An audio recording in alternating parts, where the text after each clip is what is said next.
Hi, everyone. Very sorry for the mishap and all the new links, but we're very happy to be here with you all. I have been really excited about this episode in particular. It's something that I'm extremely fired up about. And I know that Nick and Kathrin are as well.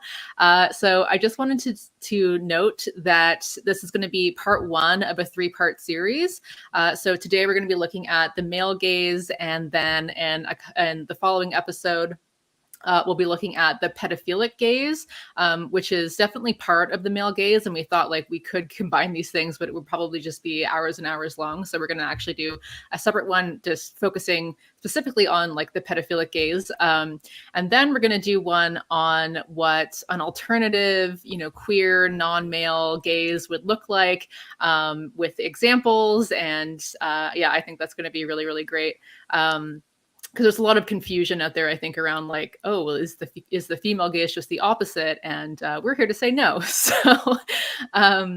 So I also wanted to give a content warning because we will be discussing some issues around sexual assault and rape, and in particular, how these things are filmed and shown in popular media. So I can give another content warning when we actually get to that part. But yeah, just a content warning for that right off the bat. And I think that's all that we need to do in terms of shouting out things at the beginning. So let's dive into it.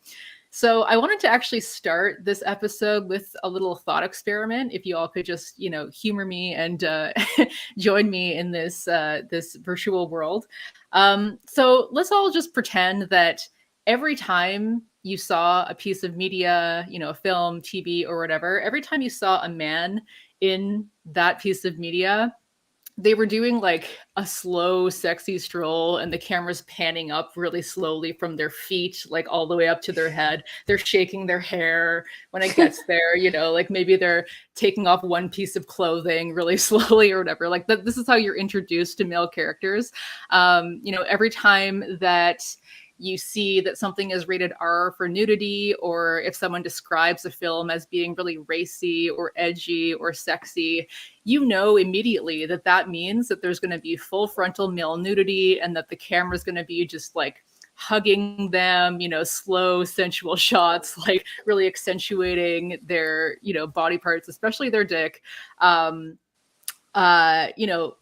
Imagine that very often they're not like, their face isn't even involved in those shots, right? Like you'll have two women characters who are the protagonists in the foreground, and they're talking to each other about important stuff and advancing the plot.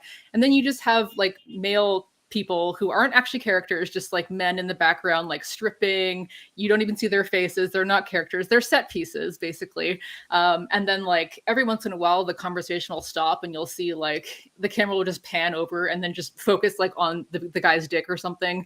And the two women will like shoot out some kind of like objectifying or deprecating thing about that person, then like go back to talking about, the real plot. Imagine every time you saw an animated film or a TV show or whatever, the women characters are just like regular people hanging out, and like the male characters just have these cartoonishly exaggerated body parts. They're in these like thirst trap poses for some reason all the time. Imagine sex scenes that you watch where it's clearly all about the woman's pleasure, like first of all, like, again, it's like full frontal male nudity, and like you don't see any of the woman, you see like maybe her back. And it's like all about her orgasm. Like, the sex is something that clearly isn't doing it for the man, but it's like as soon as the woman orgasms, like the experience is over. Like just, like we find this so ridiculous to think about, but I think it's just so telling, like how normalized it is that we've internalized it the other way around, and how we just accept that that's just the way things are. And then like, imagine, like what kind of a society that would build. Like imagine a lifetime of internalizing those messages, and not just in film and media and whatever, also in, public spaces like bars, like sporting events, restaurants even, right? Like imagine what kind of a society that would engender. Like clearly we would all internalize some pretty messed up ideas about men and about like what they're here for, their bodies, etc. And, I just bring this up, and I bring up this thought experiment because I think a lot of people, and, I've gotten comments about this before if I've ever talked about like the male gaze or feminism or whatever, where people are kind of like, why are you bothering to talk about this? Like, whatever, the world is burning, people are starving, like this is not important. But I think that, ideology and like material effects are always dialectically intertwined. And if you can't even imagine like this kind of a society, or if you can imagine that like that kind of a society would clearly engender like more violence towards men, then it is important to talk about this, right? Like it is important to talk about the things that we internalize, and like how our ideology shape our material practices and effects, and vice versa, right? Because like media, film, art, whatever, like it's a reflection of these oppressive systems that are extremely violent, mostly towards women, both either ideologically and materially. And then they also perpetuate those violent systems even more as we all continue to internalize these things, right?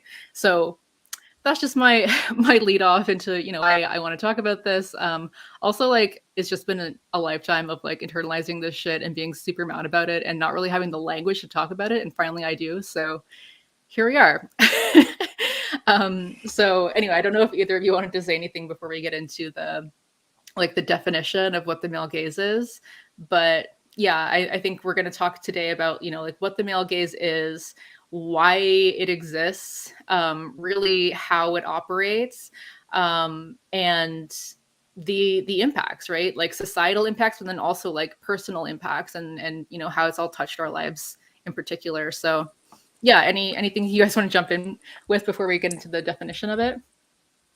I just wanted to add that when people talk about why are you talking about this, because there are bigger issues in the world like climate change and nuclear destruction and all of these things, I also think that, these problems are a product partially of the patriarchy as well. And so if we want to dismantle these things, we need to also be dismantling the patriarchy. And if the male gaze is a key tool of the patriarchy, then it needs to be dismantled. And it's not as if they're not all intimately intertwined. And so, yeah, we can't just say, oh, some issues are less important because they're more important issues, when it's all connected. Mm-hmm. Yeah, and to jump off what Kathrin said, there's the male gaze can apply to a lot of things, which includes the environment. If you look at the way a lot of films are shot that are from a male perspective, a colonizer perspective, there's ways that the landscape is made to be seen as if it's being conquered, or if it's waiting to be discovered. These are still ways that the male gaze influences the way that we think about things like exploration, development, indigenous people. There's a lot of influence that it has that's, Menica said, like, regarding landscape, like virgin forests, this idea that the forests haven't been touched or penetrated yet. These things all factor in. It does, I think the original theory did center on how women are portrayed in media, but when we look at it, as we always talk about, the patriarchy inherent in the patriarchy is also a settler mindset, and racism, all of these different systems. So the male gaze can factor into how we view many different things, like I said, including what people consider bigger issues like the environment. That's really, really well said. Thank you for bringing that up. And yeah, like as you mentioned, it's like people will be like, oh, well, people are starving right now. And it's like, yeah, people are being date raped right now. Like people are being like hospitalized for things related to a lifetime of body dysmorphia. Like people are, like, it's like, yeah, we're fighting all of it. We're fighting all of it. And so we have to address like the ideology and then how that actually plays out materially as well. So anyway, so let's just start by defining what. Sorry. Poor Kathrin doesn't have her luggage, and she's just setting up her phone very precariously, which is highly relatable. Anyway, so let's get into like what the male gaze is, and I think we're going to dive more deeply into this in subsequent parts of the series as well, especially when we get to the alternative, like queer female gaze and whatnot. I think a lot of that's going to come out with some examples. But just very briefly, the concept of the male gaze was introduced by Laura Mulvey, who was a scholar and filmmaker in a 1975 essay. And she actually should suggest that it should be called the heterosexual male gaze because, you know, that's more precise. And basically, it's talking about, you know, the way that in our film and in our media, it's often portrayed as if the audience is just assumed to be a cishet male. And it's a way of viewing and a way of showing things that is highly sexualized, and it empowers the men and objectifies the women. So basically in the male gaze, the woman is treated as object of heterosexual male desire. And she's really framed as that object, right? Like her desires and her wants or whatever are less important than her being this thing to be looked at, right? And Mulvey uses the term, or talks about the term scopophilia, which is the sexual pleasure involved in looking, and argues that most popular movies are filmed in a way that satisfy masculine scopophilia, where women are characterized by their to be looked at-ness, and then you know, women as spectacle and men as the bearer of the look. Or another way of saying that is like women as the bearers of meaning, but not as the makers of meaning, right? And so it creates this mode of looking that is sexual, voyeuristic, and associated with the male protagonist's point of view. And I think it's important because, you know, we'll talk more about examples and things like that. Like, it's not necessarily always what is being shown, but it's like the way that it's being shown, right? So we're talking about, you know, camera angles, you know, the way that the camera kind of like frames and lingers on a body. You know, what's like the subtext here? Because as we'll talk about, you know, I mean, I mentioned in the intro that it's usually, I mean, more often than not, women who are the ones who are nude in film, like women who are the ones who are sexualized and whatever. But I mean, like, you can have nudity that isn't male gazy, right? So it's not necessarily what is being shown, it's like how it is being shown. And Janice Lorick, who wrote about this in the conversation, says that a lifetime of seeing women sexualized in television, music videos, and advertisements has made us very comfortable with assuming the male gaze. And I want to show actually a quick little TikTok. Maybe I'll save it till later, till after you guys kind of weigh in. But it's showing how even in cartoons, you know, like Disney, Pixar, and things like that, where the male characters are just like regular people, and the girl characters are always like in these thirst trap positions, like their features are all really cartoonishly accentuated, and they're being sexualized even at a very young age, right? So it's like this starts really young, and it's something that we deeply internalize.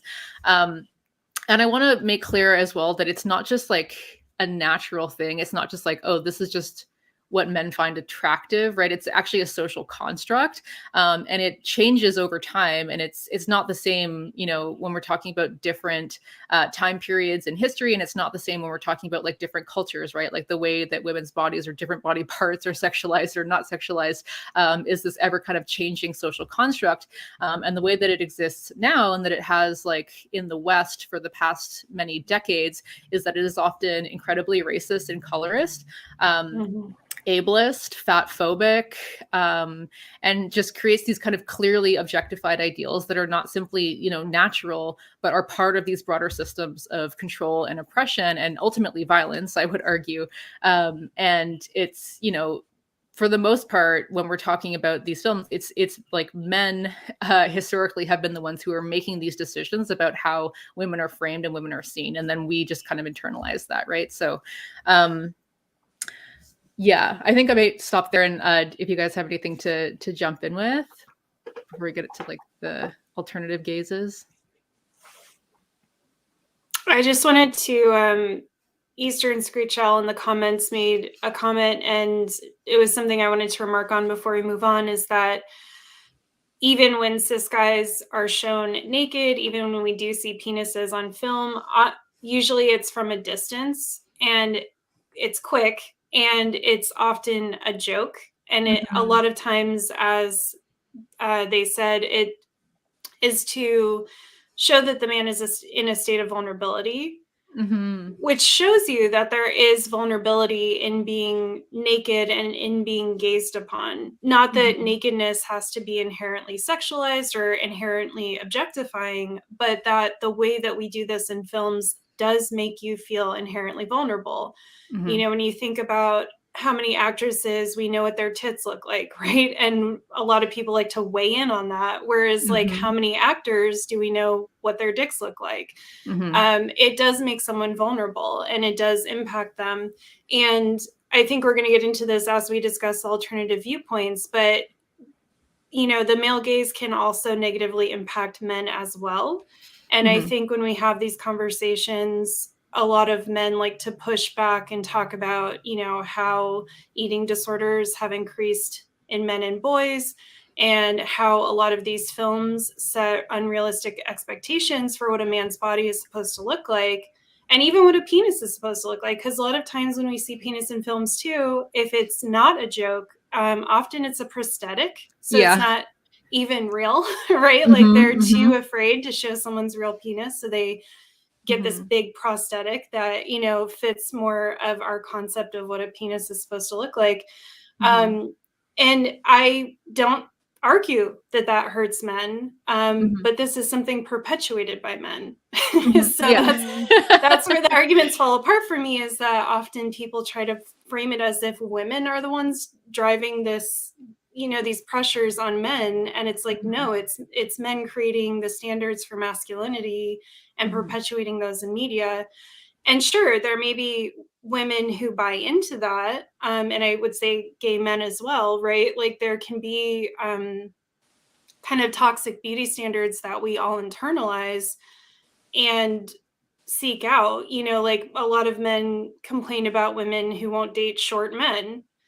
And it's like, yeah, that sucks and it's not fair and it's not a good standard to have. But that isn't, like, women didn't create that standard, right? Like women didn't, the female gaze isn't what created this demand for men to be, you know, have 6-pack abs and be like 7 feet tall, like, and have a 10-inch dick. Like women didn't create that. And a lot of women don't want that, you know? So it's not something that like, we're not the agents of those standards. And I think that's the important thing to realize, is that to me, it's like patriarchy and feminism. You know, a lot of people think patriarchy is for men and feminism is for women, but it's like, no, patriarchy is to keep an oppressive power structure in place, and feminism is to liberate everyone. And I would say that that's the kind of the same thing here, is like, yes, the male gaze hurts everybody.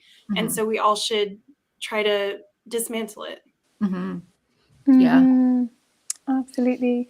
Yeah, I think the only thing that I have to add is that I think a lot, going back to your point, Mexie, about how we naturalize these things, I think a lot of people argue, well, men are just more visual creatures, whereas women, they're more emotional. And so that's why we have more like images of women, because men need like the visual titillation, and but like all of that is just completely conditioning of what we're taught to find attractive, and how we're taught to view people. And women are more conditioned to be emotional, and men are conditioned from a young age to watch porn since you're like 9 years old or something, and then just purely be able to get off on like visual stimulation. So I think like that is like really ridiculous. And then I also find that a very common argument is that, well, isn't it amazing to be desired? Like, I think it plays into this thing of like the incel culture, where a lot of men feel undesired and they dislike that they're never approached by women, and they dislike that they never feel like they're ever seen as attractive, basically. And I do think that is like a genuine problem for a lot of people. And like going back to what you said, Nicole, but that's not a problem of like women, that's a problem of patriarchy. And also I think that just completely doesn't take into consideration just like how violent this gaze is, and how much it isn't about just being desired. It isn't like, oh, I'm so happy that people find me attractive. It's about the complete objectification, sexualization, violence. And like, I don't think a lot of people understand just how violent a lot of, or like how rapey it can feel to be looked at in this way, like how much just the way someone looks at you can feel like a violence and can feel like rape in some ways. And that might sound extreme, but it all like feeds into each other. Anyway, I'm sure we're going to go into all of this now, so yeah, I will save what I was going to say. Yeah, well, actually, like, yeah, I'm really glad you brought that up. And I was wondering, Nick, if you wanted to just speak a bit to that, because I know you were saying in our convos about the difference between like being desired and being objectified, and how like it's not actually desire at all, because you're rendered disposable. You're rendered like, you know, just nothing, right? Like, yeah. And I think the male gaze definitely ties heavily into capitalism, and it's a process in which, or it's part of the overall process in which bodies are made into commodities. So yeah, when you're talking about the male gaze, even people who perfectly fit into the desired male gaze still experience, you know, it's still become this object that's interchangeable with other people. And it's also a losing game, because as we'll probably discuss more in depth later, you know, there's a pedophilic gaze to it. There's a fetishization of youth in there. So like, you're always at the losing end of fitting into that anyway. And that's kind of the point. The point is to keep everyone focused on things that are just by their very nature kind of transitory and ephemeral, and like, you're just buying products and you're buying services and you're using social media a lot and just doing all of these things that keep you being a really good consumer, and also keep you from thinking about things like bodily autonomy and like, you know, just other aspects, that other forms of resistance that could dismantle the male gaze, dismantle the patriarchy, get you away from a capitalist mindset. So it's not about desirability. And when you fit into the male gaze in any certain way, like when you're remotely conventionally attractive, you know, there's all kinds of talks online about pretty privilege, and I don't think we have time for that today, but I think something important to understand is that, yes, it may give you a certain amount of privilege in terms of maybe people treat you better than they would treat someone who's not conventionally attractive, but it does also still keep you in an objectified state. So when I was more conventionally attractive and I would have men, you know, step in front of me on the sidewalk and tell me to take my earphones out because they wanted to talk to me, like, that doesn't feel good. I don't walk around being like, yeah, I'm so fucking hot. Like, these men think that they just own my body. Like, isn't that great? So, you know, it's just, it's very important. I just think it's kind of a, not to be mean, but it's like a very childish, immature view of the world to think that someone who's considered attractive doesn't experience some of this stuff as violence, because it is violent. And yes, you can have privilege in a certain way. I don't really like calling it privilege, but I can also understand a lot of times it does also mean that you have privileges, like maybe you're white, maybe you're wealthy, or whatever it is. But it is teaching people that certain bodies belong to the public, essentially. And I think that ties into a lot of stuff that may not seem so direct, even like pregnant people. You know, when you walk around, like, people feel entitled to touch you and tell you what to do with your body and interrogate you about how you're going to raise your baby. I think it ties into a lot of stuff where we just think that this type of body belongs to the public and doesn't have agency. And I think that's really important to understand in these conversations. It's not about who's considered hot and who just gets to have this fun life of being considered hot.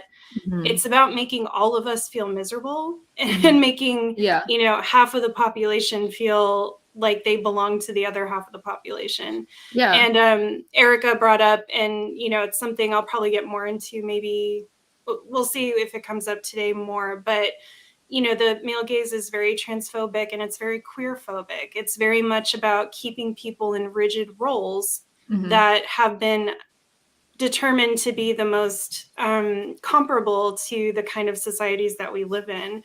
So you know, people like do throw up emojis at me because I have short hair. I mean, Mm-hmm. it's like I could look so much more queer. I could be so much more offensive to people. But like, Mm-hmm. that's how conditioned under the male gaze people are, is that any step away from the male gaze Mm-hmm. and any step away from, if you have male privilege, like why would you step away from that? Makes like creates, you know, we talked about objection, creates like an abject reaction in people where it's literally repulsive to them and disgusting. Like hairy armpits. Like if someone doesn't shave their legs or their armpits, like that actually makes people like nauseous because they're so indoctrinated in that is not what women do. You know, women have no hair, they have smooth skin. And like if you're someone who doesn't give a shit about that, it's shocking to people. And it may sound like a small example, but that's huge when you think about it, that we have a whole society where people will have that level, like people will not date you, will not even consider dating you, will be embarrassed to be friends with you, won't be seen in public with you because you haven't shaved your armpits. That's pretty intense. And that's coming from this constant indoctrination from the male gaze and media. Yeah, absolutely. I feel like we should do an episode at one point on pretty privilege, because I have so much to say on that as well. Yeah, that would be a good topic.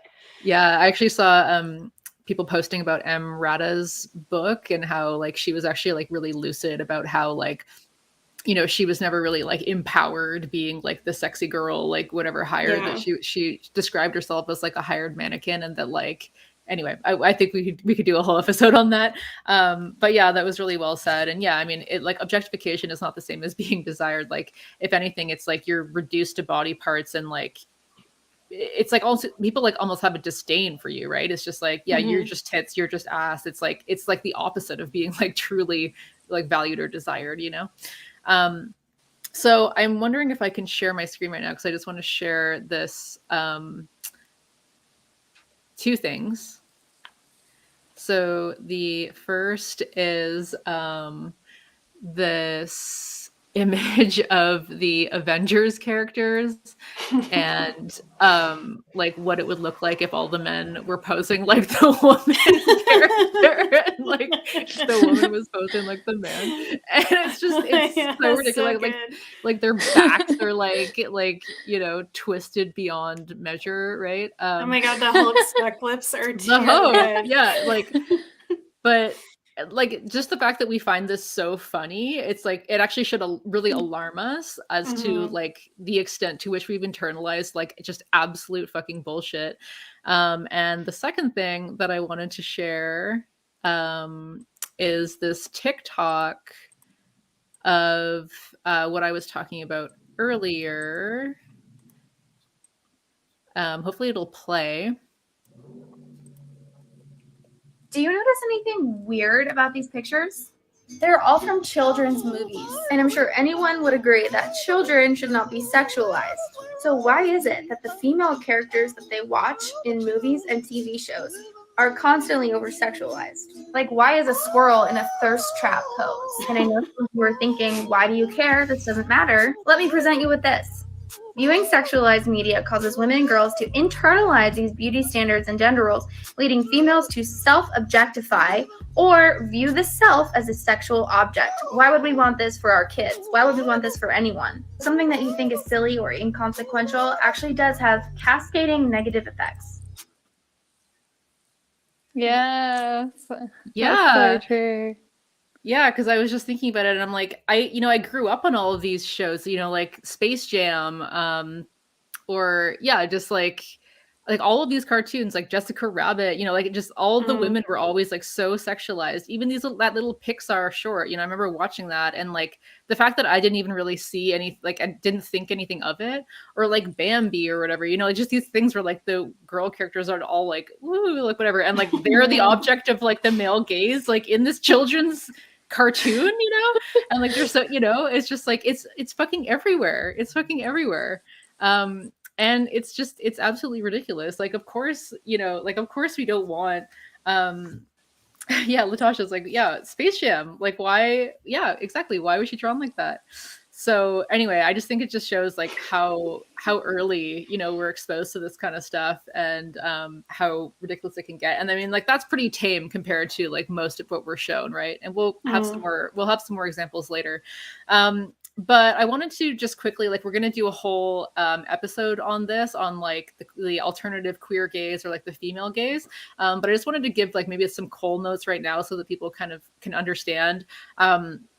Because I think you kind of mentioned it a bit before, Nick, like this idea of the female gaze, like not really being a thing. And then that's like part of like the male gaze theory is that like even when you have films like Magic Mike, or like, you know, where, I don't know, what's that guy's name? Oh,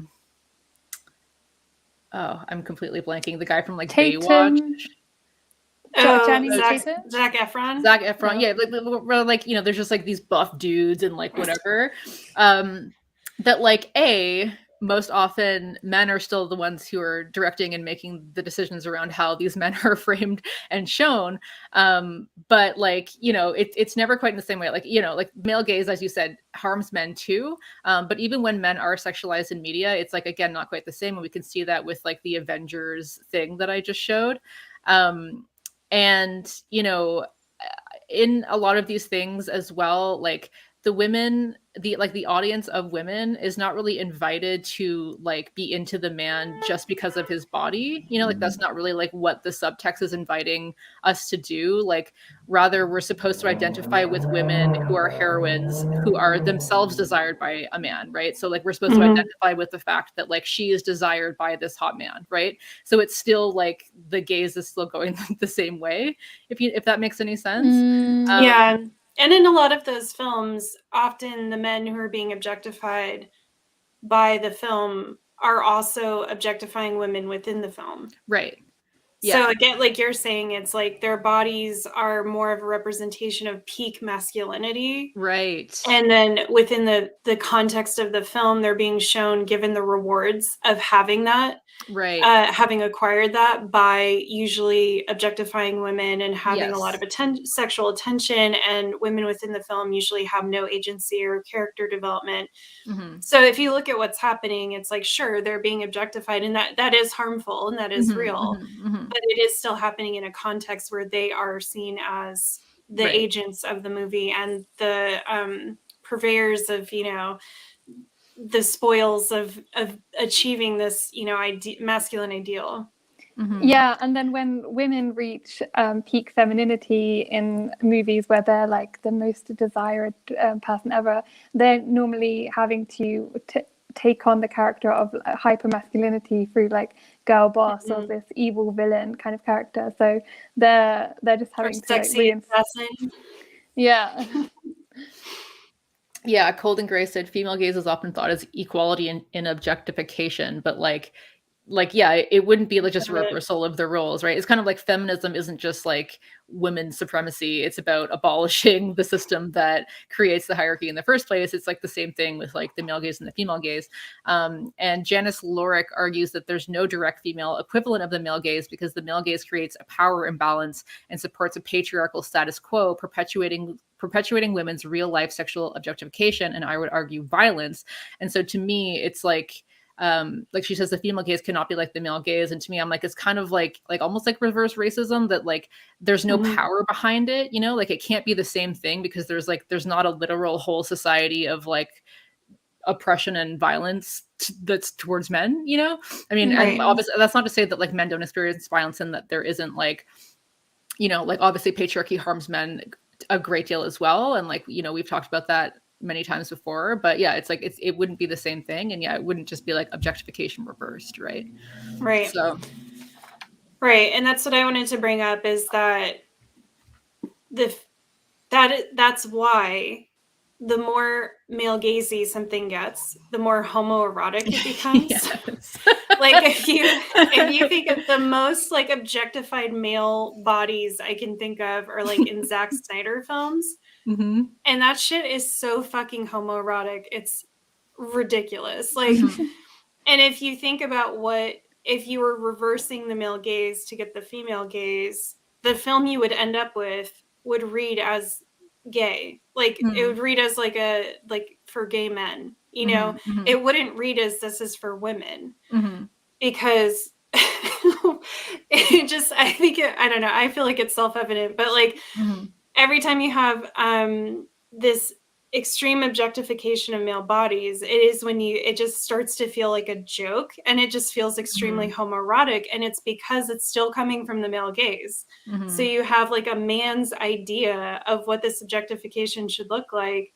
Mm-hmm. And in that, you know, you get this almost like queer subtext because there's so much like lavish loving of, you know, bulges and abs and oiled up bodies and stuff. And you're just like, and it's ironic because it's supposed to be hyper straight, hyper heterosexual, hyper masculine, but it just becomes super gay.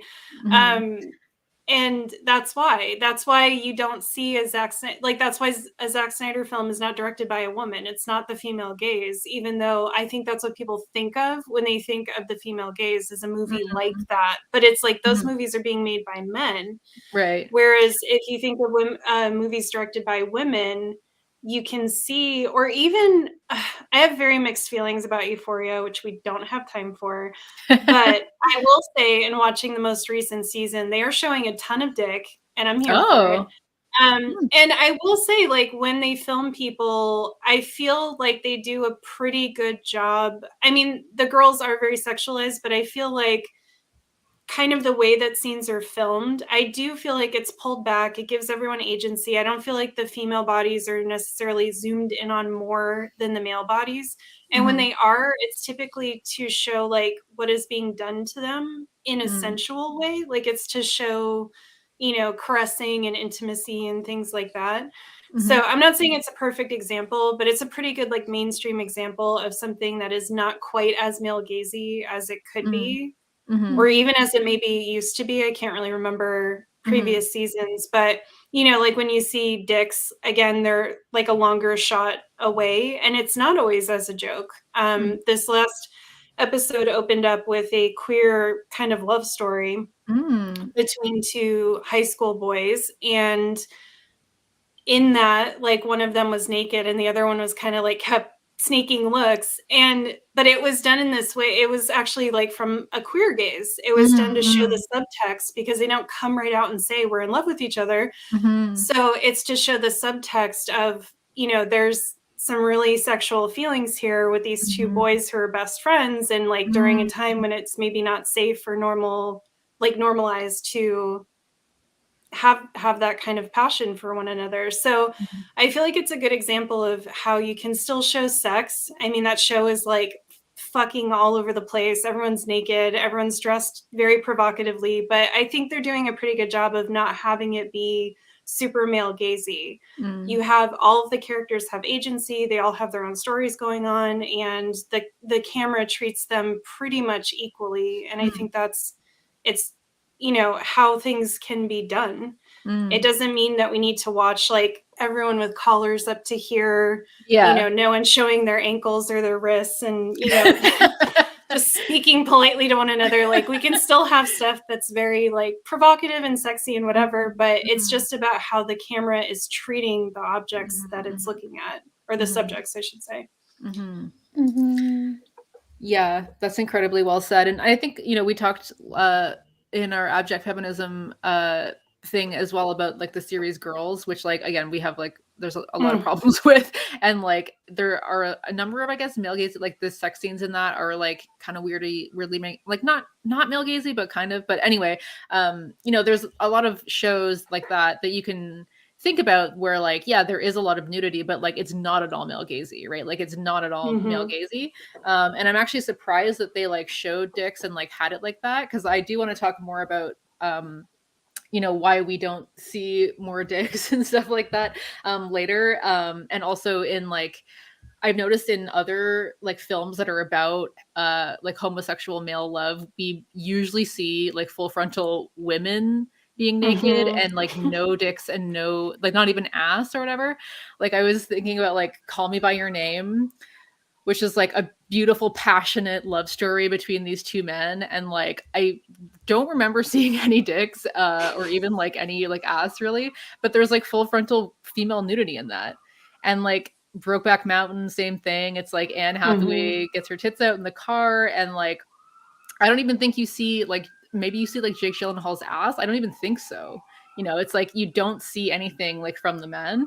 And I want to get into like why that is later, but I like part of it is obviously I think that like, I don't know, there's just this idea that like people won't watch this, like people won't watch this like actual gay love story if there's not naked women in it, you know? Mm. Like, Which is like those people aren't gonna watch it anyway. Exactly. Doesn't matter how many tits are in Exactly. there. Yeah. So ridiculous. Anyway, so I just wanted to touch also, like, because you mentioned the queer gays. Sorry, there's like I know a lot of sirens going on. Anyway, yeah, because you mentioned like the queer gays, and I just wanted to touch on this because like sometimes, you know, people will push back and be like, oh, well, it's not really the male gays because like, what about lesbians? Like lesbians like it too, right? Or like, is it like, what if it's like a lesbian gays too? And I'm sure you have something to say on this, Nick, but like, first of all, like, by and large, lesbians are not the ones who are making the choices again around how women are portrayed in media. And if they were, I'm positive that it would look, you know, vastly different. Like an actual queer gaze, to my view, would be absolutely nothing like the objectifying male gaze, like with its violence and all of its baggage and you know, all of that. So yeah, I don't know if you had more to say on that, but yeah, I just think that's like, please don't tokenize like lesbian people to try and legitimize like the perpetuation of the male gaze, you know? Right. Well, yes, and I would say too that there's actually an extreme amount of harm that goes into that line of thought, because part of what the male gaze does is it colonizes queerness for its own purposes, as particularly sapphic, you know, love. So in thinking that a lesbian watching this scene is getting the same thing out of it as a straight man is to dismiss the fact that straight men so often see lesbians as there for their pleasure. Yes. Because of these kinds of things in movies. And it's often not representing what a queer partnership would actually look like, what a queer sexual interaction would actually look like. You know, for instance, small things, but like if you watch lesbian porn made for straight men, you know, the girls always have the long ass nails and they're like fingering each other, and it's like there's actually like the lesbian manicure where you don't get these two nails longer, you have them cut short because nobody wants to be fingered by like a 2-inch long nail. It just is fucking terrible. Yeah. So it's just little things like that where it's like, this isn't for me though. Like I'm not getting pleasure out of this because this is more for most lesbians or most queer people. It's reminding you of how you're treated on a daily basis by straight men, which is that the only way they accept your sexuality is if they view it as something titillating for them and something that they can participate in. So something with a queer gaze is actually refuting that, and it's showing that that love is for the people, or that sex is for the people who are engaged in it and not for other people. It shows that this is something that is happening for us, not for you. And I think another, you know, again, I'll go way more into this whenever we do that episode, but the queer gaze is also extremely subtextual, because the queer gaze is exploring queerness, and queerness is often subtextual. So it's a lot about like how things are being said, how they're being shown, and what is being said underneath what is being said. If anyone has seen, I want to pull clips from The Power of the Dog. That's a really good movie to talk about like a queer gaze in subtext, where it's often when you watch movies where you're like, what's going on here? You just pick up that there's something more to the scenes than what's actually being said and done. And I think that's really a big part of the queer gaze. Not so much, you know, it can include sex and it can include all these things, but it's really not about that. It's more about autonomy, consent, agency, subtext, you know, hidden passion and things like that, than it is about like just showing naked bodies. And that's why I say the male gaze heightened comes across as homoerotic. But really, if you have like, it's not necessarily a queer gaze, because usually a queer story, a queer film may be very objectifying in its own ways, but it's telling something else. There's something else going on, rather than a celebration of people who have had power, still having power, right? That's not queer. Like, queerness is about the opposite of that. Yeah. I also wanted to touch on the fact that with the kind of sex scenes that are shown of lesbians, or like the sex scenes in general of within the male gaze, like how terrible that gives people an understanding of, or gives men in particular an understanding of, female pleasure, or like pleasure if you have a vagina, and the kind of terrible sexual experiences that come off of these kind of images constantly being shown. And I also think it directly feeds into rape culture on so many levels, because if you're constantly seeing just women as props in movies, purely as objects, then you start to internalize this idea that you become attracted to objectified women. You become attracted to women who are lifeless and soulless and have nothing to say, are subordinate and vulnerable, or like the more you become attracted to basically like the domination, because like the gaze is like this dominating view, and this completely like, how can I look at this person as a way to turn them into an object? And then you start to become, I think that people then are internalized this idea that you are attracted to things that are obtained without really seeing the person, or by being the one that is like dominating and violent in that interaction. And so I think like that massively contributes to rape culture on so many levels. And then also the fact that it's very pedophilic beauty standards, and all about youth and innocence, and all of these things, and also contributes to like pedophilia. But I also think that, going back to the sex thing, I think so much of the time the type of sex that is shown, or like basically rape is shown in these shows like Game of Thrones.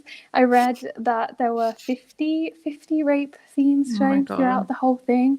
And the Khal Drogo and Ramsay Bolton, I wrote this down because I haven't watched like a past season 2, so I'm not sure. But those two characters, apparently at the end, they end up being these characters that are seen as like good, and people are rooting for them.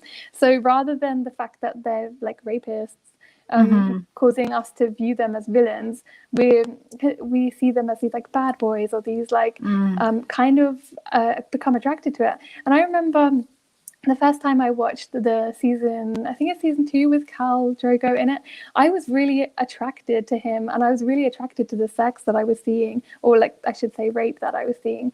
And I think that really shows that kind of internalized misogyny, internalized male gaze, that I was like really attracted to how violently he was treating his, I think it was his wife, I'm not sure, but anyway, and like it's just so ridiculous in so many shows. Like I think it's Gossip Girl is the same.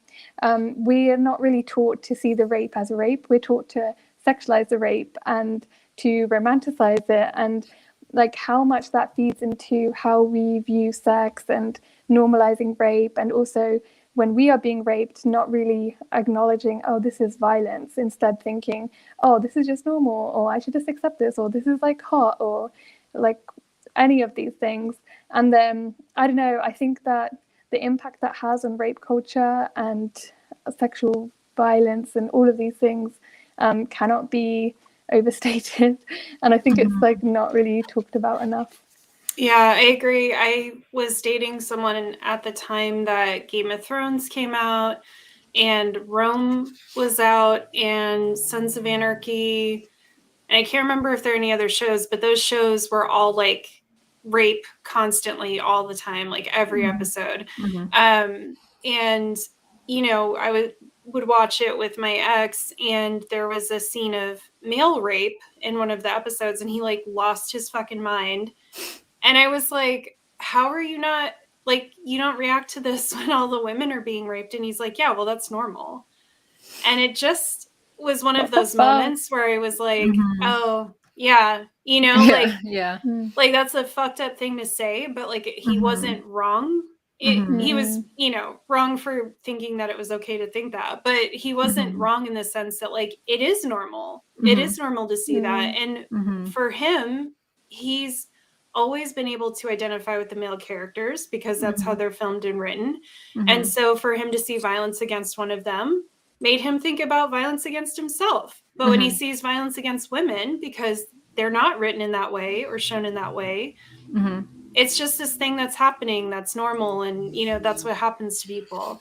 Yeah. And so Kathrin, just to back up your point, it's incredibly damaging. And that was also a relationship in which I've had to process that I think I was basically sexually assaulted the whole time because I was pressured into sex constantly. And he very much had this idea that his partner should just perform for his pleasure and not their own. Like he even admitted that if I was faking it, he'd be happy. And these things like have a direct correlation, you know, like he had deeply internalized porn, he had deeply internalized male gaze and had really brought that into his daily life. And he's a slightly extreme case, but I feel like I've had shades of that in most of my relationships with cishet men. So it's a problem. It's a real thing. Yeah. So yeah, well, I'm really glad you both brought this up. So I think maybe we can jump to the part of the discussion now where we talk about like how rape and sexual assault is filmed and like what not to do and what to do. But yeah, I mean, like a lot of people in the chat are talking about Game of Thrones, and like, yeah, actually, like the popularity of that show actually like really, really bothered me because I watched the first season and I was honestly like, fuck this fucking show. I was livid. Like I can't even tell you like how upset I was. I mean, first of all, like someone was mentioning the sex scenes, like even apart from like all the rape, like it was like ridiculously male gazy. Like they had basically like a girl on girl porn with like the man watching basically in one of them. And there was like other scenes where it was like, what's her name? I only watched the first season because I pieced out, but Daenerys or whatever was like learning how to please her man, and she's like naked in the bathtub with this other naked woman who's like, let me show you how to like ride a man to please him, and I'm like, what the fuck is like actually what am I watching? You know? But anyway, like beyond that, yeah, like I could not forgive it for the way that it filmed rape and sexual assault. Like none of that was necessary. Like it absolutely filmed it in a way that actually like sexualized and like made it like titillating, or just like made it like part of this like, oh yeah, like the good guys or whatever. Like I remember this one part where a Daenerys is, what's the other guy's name? Khal Drogo, is that his name? I don't know. Khal Drogo, yeah. But like he's like in the battlefield and he's like literally raping a woman. And he like looks up at her and they like have this moment where their like eyes meet, and it's like, oh yeah, like you're doing it for like you're raping this person for like it was just this really weird fucked up, like it was literally like repulsive, like actually repulsive. And I was so incredibly upset and like just like devastated by like the way that this was filmed. And the fact that that show went on to be as popular as it was, like still actually like devastates me, because it shows me that like not only is this stuff so normalized that like most people don't even see it, like they don't even notice it, they don't even care.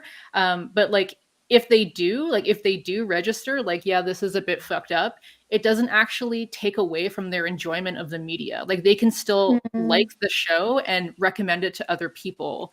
And I'm like, no, fuck this. Like a show is not good. You know, like I think about other examples of like, you know, like that Sia woman who made that horrible, like, you know, ableist movie, or like if a movie is like ableist or racist or whatever, like people are just like, this is bullshit. That sucks. Like, this is not good media. But like, media can be like male gazy to the point of being fucking violent and like disturbing. And people will be like, this is the best show ever. I fucking love the show. What a great show, you know? And I'm like it actually like devastates me, you know? And it's like edgy to watch it. It's like edgy, yeah. Some people brought up Spartacus in the comments. That was the other show I couldn't remember. That show was really fucked up, just rape constantly all the time. And there's just so many things that come up with these shows, because like I remember even still, but when Game of Thrones came out, talking to some of my female friends, and they're like, oh yeah, I love that show. And Yeah. I'm like, doesn't it bother you, all the fucking violence, like the sexual violence? And they're like, well, it's realistic. That's what happened then. And I'm like, then it's set in a fantasy world. Like, this isn't real life, first of all. And second of all, like, even if rape was a reality in certain situations, there's a lot of different ways. Like, first of all, we don't need to see it constantly. You can allude to it. You can, if you need to show it, you can show it on occasion when it makes sense to. We had in our notes, but The Handmaid's Tale, even though I fucking hate that show, does handle the rape scenes quite well. They don't show them often. And when they do, the way that it's filmed, like, first of all, you're following the female character who's being raped, so that you have, like, her, you have context for her. She is a person in your eyes. So when something happens to her, it bothers you. Versus what you really used to get to me in shows like Rome and Spartacus is they would show people raping just like random, like they would literally be in like a bath scene and have all their servants around, and they would just grab one of the servants and start raping them. And it's like, Jesus Christ, like, it's just so fucking unnecessary, first of all. And that's what I mean, is like, okay, that might have been a reality for servants in ancient Rome, but like, what are you saying with this? Because you're not saying like, oh, how terrible for this class of people, and like, you're not setting these people up. Like, it was one of those shows where everyone is set up to be horrible, but like, that was the fun of it. So it was like fun that this guy rapes everyone, because it's part of his just like, oh, we're watching these like villainous rich people just do like rich people shenanigans. So what are you saying with these scenes? Like, what story are you telling here, and what is the purpose of it? And like, also, with a show like Handmaid's Tale, it's very obvious what the purpose is. With a show like Game of Thrones, it's just to add to this violent, brutal world building that they're trying to portray. Go ahead, Max.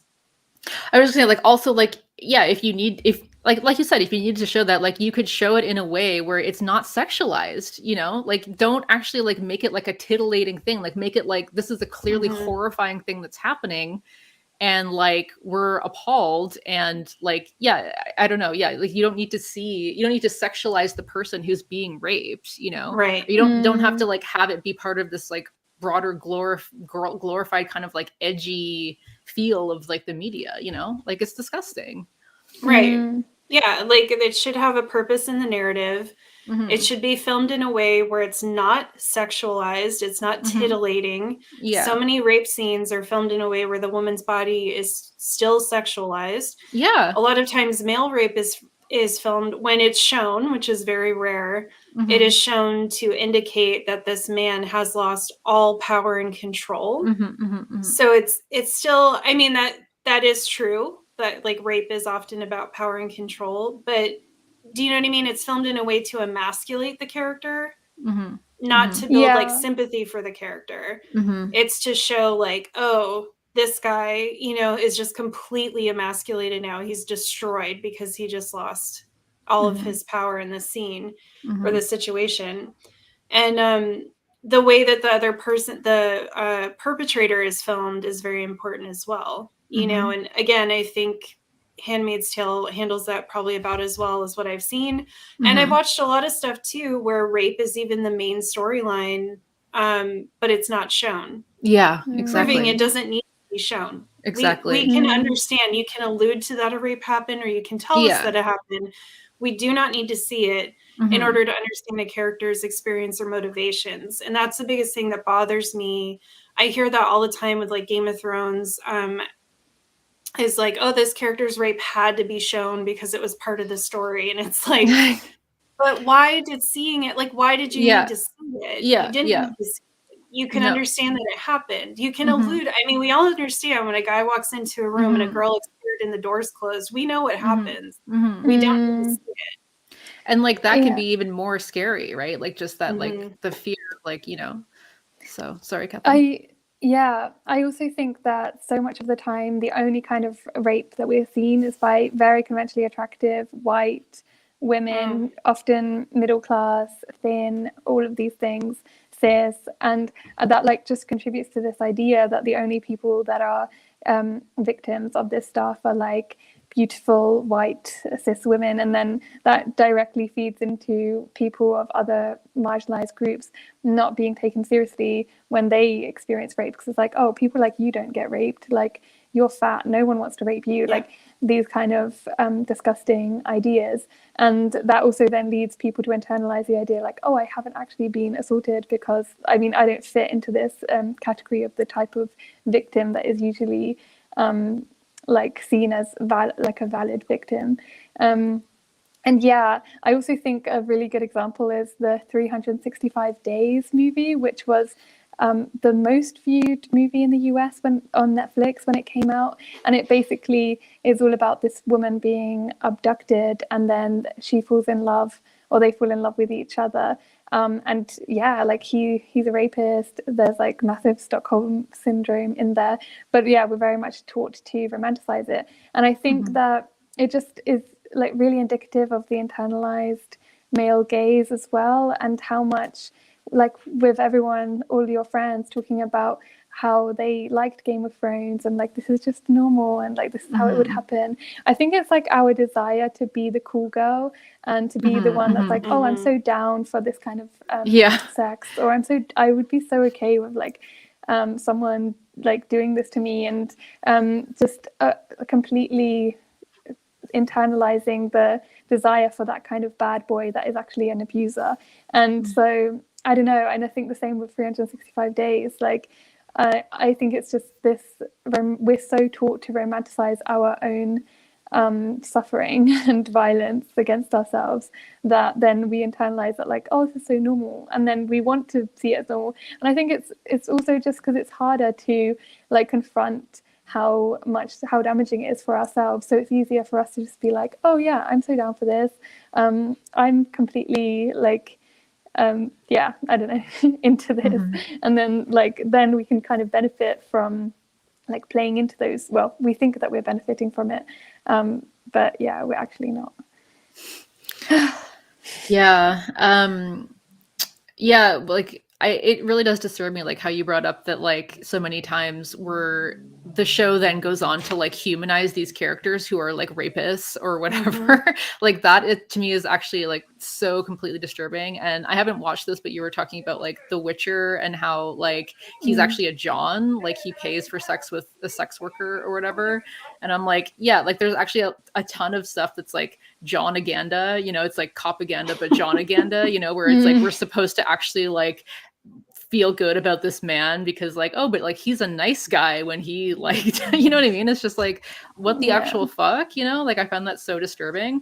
But yeah, I mean, I think there's a lot of media that like does this kind of stuff really badly. Like I wanted to bring up The Wolf of Wall Street, because also like fuck Scorsese. I will never forgive him. I will never forgive him for that fucking film. You I never will will. not. I never. No, he's fucking dead to me. But like that was such a great example of like things that did not need to be shown, and like things that like were awful, but then were actually like, you know, sexualized and glamorized, and you know, in this way that was incredibly inappropriate. Because I'm like, okay, bro, like if the idea is to show that like these men are misogynist, like there's a million ways of showing that they are misogynist without then actually like sexualizing, like titillating, glorifying, and reifying the misogyny that you were apparently here trying to critique. You know, I don't even know if he was trying to critique it or whatever, but like there's just so much media like that where it's like, is this supposed to be a critique because you're actually like, you're doing a misogyny here? Like this is the most violently male gazy film that I've seen, and like where's the critique? Like you're like, that's the pinnacle of like edgy kind of like bullshit, where like the edginess is just the misogyny, you know? And like I'm just like, so I'm just I can't handle it, you know? Yeah, absolutely. I also wanted to talk about how like the fact that we constantly get off on, or men are taught to get off on women having no agency and not having anything to say or contribute, or just being an object, just directly feeds into like just how many experiences that we all have had of how men in relationship with us or friendship, whatever, will just continuously just see us as these side characters, like these props for their own story, for their self-actualization, for their lives, basically. Like how many times they will spend 95% of the time talking about themselves without us being able to get a word in edgeways, and for them to see us as there in their lives to like help them on their journey, and whilst we're like, oh, what about me? We're like, what, like, am I just supposed to exist for you to like live? Is that all that there is here? And that's like so normalized. And I think, I mean, we've probably all had experiences of people that we've known or personally where you, like younger women in particular, get into relationships with men, and then they give up so much of themselves for the men. They follow the men around. They lose themselves much more in the relationship as the men are like able to do whatever they want, basically. And I think that this is all just a big part of the fact that when you're constantly seeing images and like the media where women are just props in the story for like whatever the men are doing, then you're obviously going to internalize that as like, oh, that's just the way that my interactions with men in general have to go. And yeah, and I think that it's just such a deeply internalized thing. And I've definitely experienced that, and I find that a lot of the time men just like refuse to listen to women and feel like we have nothing to say, nothing to contribute, because we're just a body. We're just they think that we just have nothing other than like our appearance there to like reflect them back to themselves, like a mirror for them. And yeah, and I think because so often in these movies it's like the internal life of women is never ever shown in any way. It's just an object. Mm-hmm. Mm-hmm. Yeah, so I want to talk about like the effects of the male gaze as well, but I also want to like kind of circle back to the reasons why the male gaze exists. So I don't know, what do you guys feel like discussing first? I think probably why it exists. Okay. Okay, so yeah, reasons why it exists. So I wanted to dig into this because what you were saying before, Nick, about like the vulnerability stuff, I really, really want to dig into that. But I mean, I think one main obvious reason why the male, I mean, obviously historically because men have dominated this industry and like been the ones making the decisions. I mean, obviously that's partly why it exists. But also it's partly like against homoeroticism. Like I know that Nick, you were saying that like a lot of times like when men do make the decision to like show male bodies, like it can be read as homoerotic, but like I don't know, like yeah, it's never really like the reason that we see like female nudity all the time and it's always so sexualized and whatever, and like sexual violence against women or whatever, like partly I think that's because like men don't want to be aroused by other men, you know what I mean? Like they don't want to sit, and like I think that's partly why like in those gay films, like films about gay passionate love, we have like full frontal naked women and no naked men, because it's like the audience is always presumed to be that like neutral player of the cis het man, and like that person doesn't want to be aroused by the men or whatever, because like that's, you know, would be the worst thing to happen for a cis het male. I think it's also partly like around possession and power and ego. Obviously, like men don't want their women to be aroused by other men. Like it's fine if I'm sitting in a movie theater next to my boyfriend and there's like, and he's just being like completely titillated by like everything going on, but like he would be completely jealous and like enraged. Not like my current partner, obviously, like he's amazing, but like, you know, like men in general, right? Like I've had so many partners who would like actually lose their shit if like I was the one that was being visually catered to and whatever. And I was the one who was looking, and I was the one who was agented. potential. And he was the one who had to feel vulnerable, and he was the one who had to compare himself to the images that he was seeing on the screen or whatever. Like, men don't want to be in that position. And so I think that's like definitely a big part of it. And yeah, like the vulnerability, like that ties into the vulnerability that you were talking about, because like, you know, which bodies are unveiled and which are not is completely tied to this idea of vulnerability.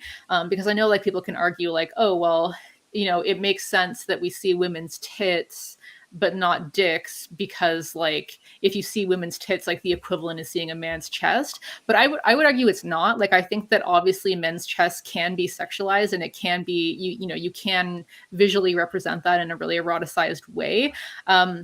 But the fact that like men get to walk around everywhere with their shirts off all the time means that like there's not that kind of like unveiling that's happening. So it's not like sexualized in the same way, right?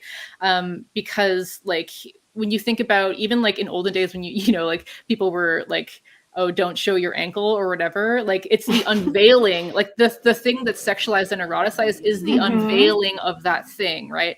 And that's where the vulnerability lies, right? And we have a whole stream about breasts and the sexualization of breasts, so you should go check it out. But yeah, in that stream, we talk about like the sexualization of the breast often being this colonial imposition where like, yeah, if we were actually walking around all the time with our breasts out, like, you know, cutting grass or like, you know, like just doing like regular things, they would cease to be like sexualized in the same way, right? And so I think that like it's not really the same, because when actresses are exposed, you know, like you have men who really like will glob onto that. I don't know if people remember, but oh, what's his fucking name? Did I write it down? The creator of South Park, Seth MacFarlane. Anyway, he was hosting the Oscars one year, and he wrote like a whole musical performance about which actresses' tits we had seen in films in the year before.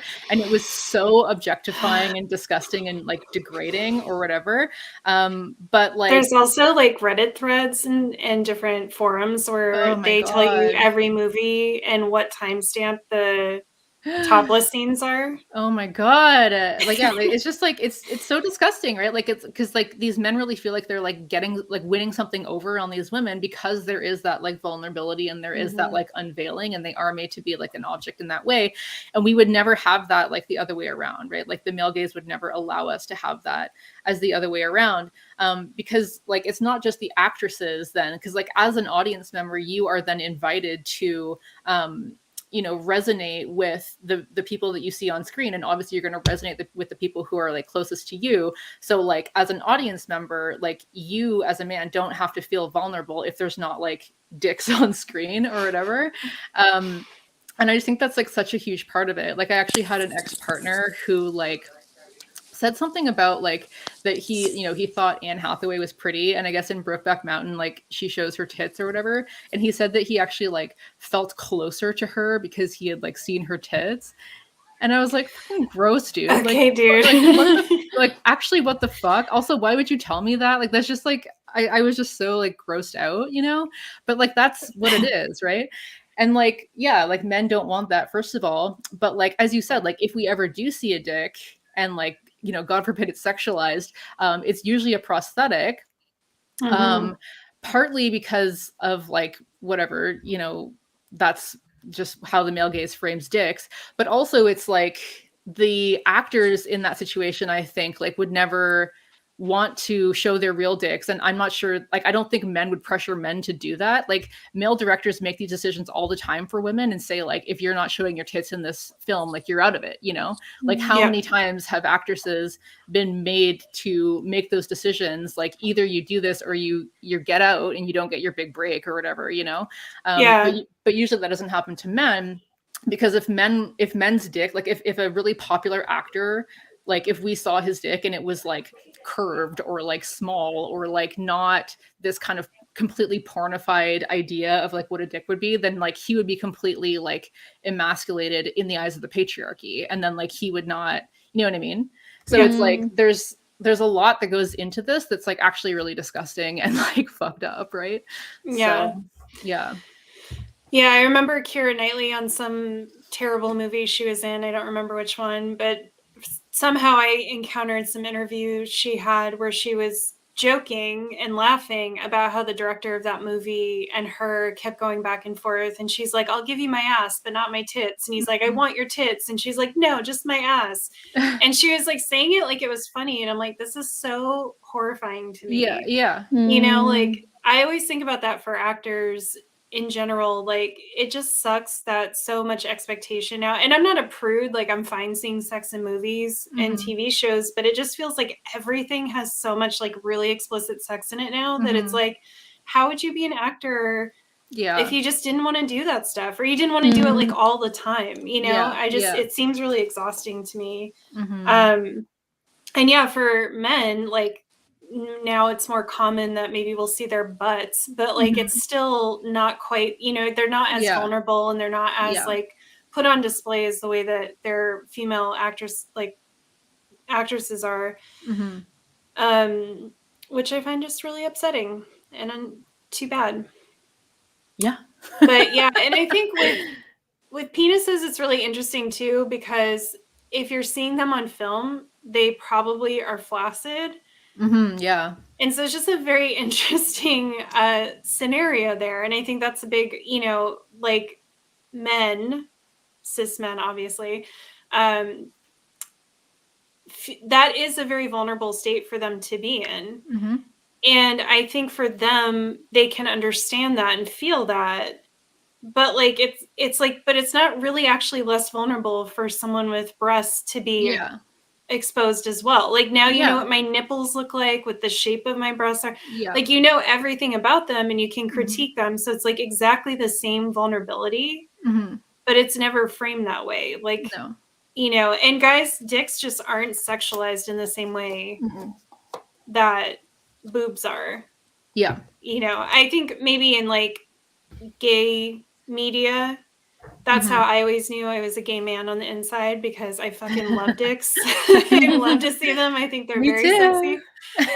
Yeah, but for most people, like if you see a dick, you're just kind of like, all right, that's a dick. You know, like it's not like boobs. It's not like this whole sexualized or erotic kind of thing for most people to see. But that's because we've been trained that way. I know. Because we've been trained, you know? I know. Because I think that part of this, part of it is like, I wrote down like this idea of like the stories that we tell about bodies. And I think that this is like, there's a really prominent story that we tell that like, you know, women's bodies are works of art, and like male bodies are just these like utilitarian, like ugly, gross things that like nobody wants to see. Right. And I think that women can really internalize and like repeat this too. Like that's actually something that like Elaine Bennis says on Seinfeld. Like that's like literally what she says to Jerry when he's like talking about like, oh, why doesn't she find me sexy? And like she says that like women's bodies are works of art, and like male bodies are like, you know, like not to be seen, right? And I'm like, but we're trained into that, right? Like these are just stories that we have inherited from this like really heteronormative, like, you know, cis patriarchy kind of a society where, you know, like women on women, like that's hot because that's in service of the male gaze, but like men on men is like, no, we don't want to see that, right? And it's like, it's actually ridiculous, because like we're all just animals, like we're all just like living beings, like sensual, erotic beings on this planet together. Like all of our bodies are works of art, like all of our bodies are perfectly fine and can be completely sexy and sensual and whatever, like as they are. But like these are the stories that come from this like highly sexist society, you know? And like in ancient times, like, you know, like even like, you know, David or like whatever, like in ancient art, and like a lot of it is like biblical or whatever. So it's not really, you know, my taste, but like, you know, you had male bodies being presented as beautiful, as strong, as vulnerable, as whatever. And I feel like increasingly, I don't know, we're just so scared of like homoeroticism. We've just like come to this place where it's like women are to be seen, men are not to be seen, you know? And I think that's really bullshit.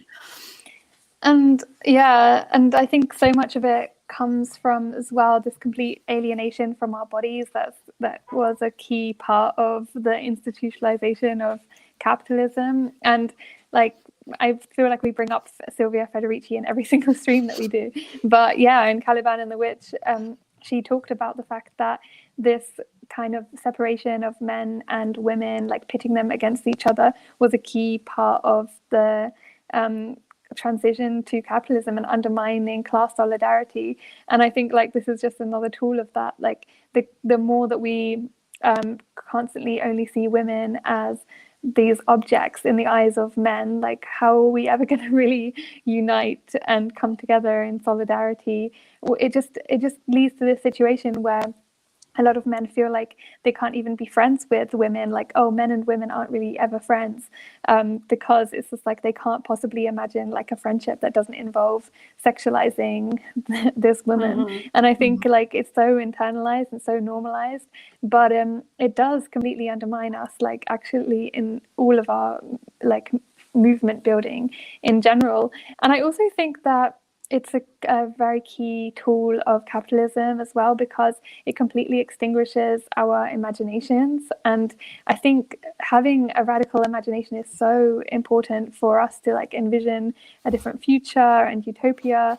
And when we're constantly, like, the male gaze is very much about like actually visually seeing the like breast or the arse or whatever. It leaves nothing to your imagination. Like everything is so immediately seen, and so and everything is about speed as well. Like how quickly can you see things, as opposed to like the build up of like sensuality or whatever.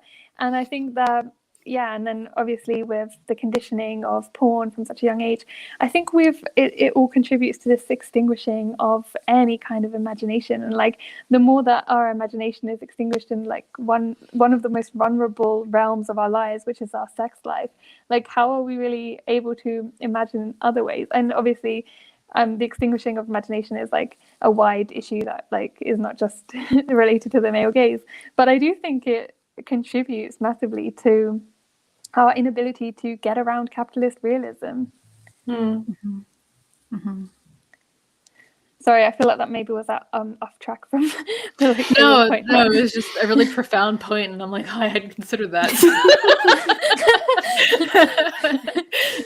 Well, and to part of your point, at least, that the Euphoria episode where they're showing this friendship between these two boys, like, ends with them kissing, and by the time they kiss, you've seen them both naked like multiple times, but the kiss is just like, whoa, because there's this buildup and there's this context and this story behind it. It's like the kiss was so much more powerful and sensual and like whatever than their whole naked bodies were.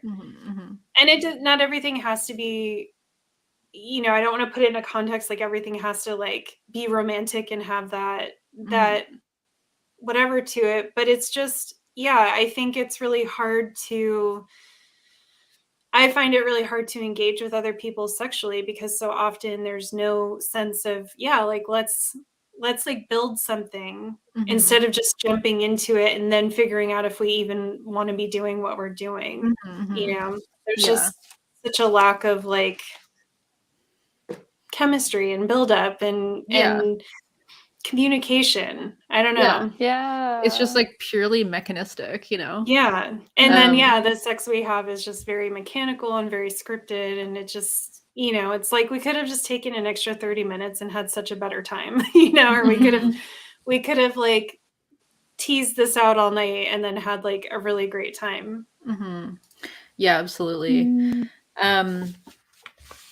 Yeah, because we've talked before about like Audre Lorde's kind of like the erotic versus the pornographic and whatever, and I think we should like maybe go into that more in like another video. But Esperanza posted recently about like how porn and like I would say the male gaze more broadly really like separates intimacy from sex and just like leaves it as this like mechanistic, commodifiable, like just strips it down to its most commodifiable part, which is like the mechanistic, and it's always around like the male orgasm as well.